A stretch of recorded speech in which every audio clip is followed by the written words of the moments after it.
The conquest was complete. European flags flew over 90% of Africa. But this was not the end of the story.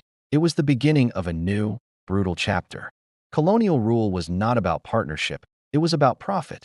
In the Congo Free State, under the personal rule of Belgium's King Leopold II, a reign of terror began. Millions were enslaved, tortured, and killed in the frantic pursuit of rubber and ivory. This was economic exploitation at its most extreme, a scar on the conscience of humanity. But from the depths of oppression, the seeds of resistance were sown.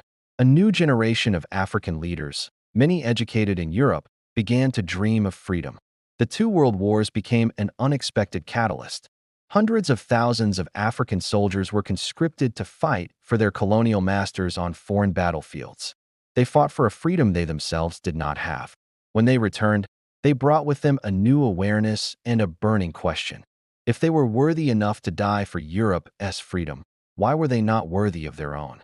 The winds of change began to blow across the continent.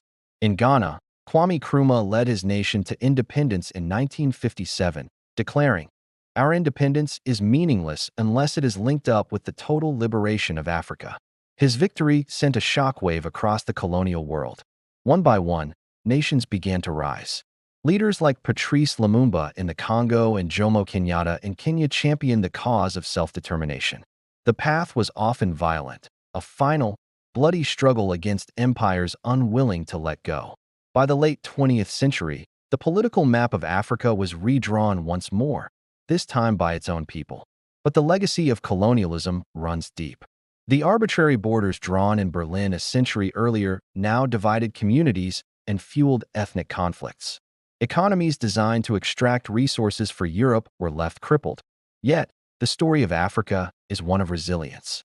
The struggle for true economic and political independence continues, a testament to the enduring spirit of a continent that refused to be broken.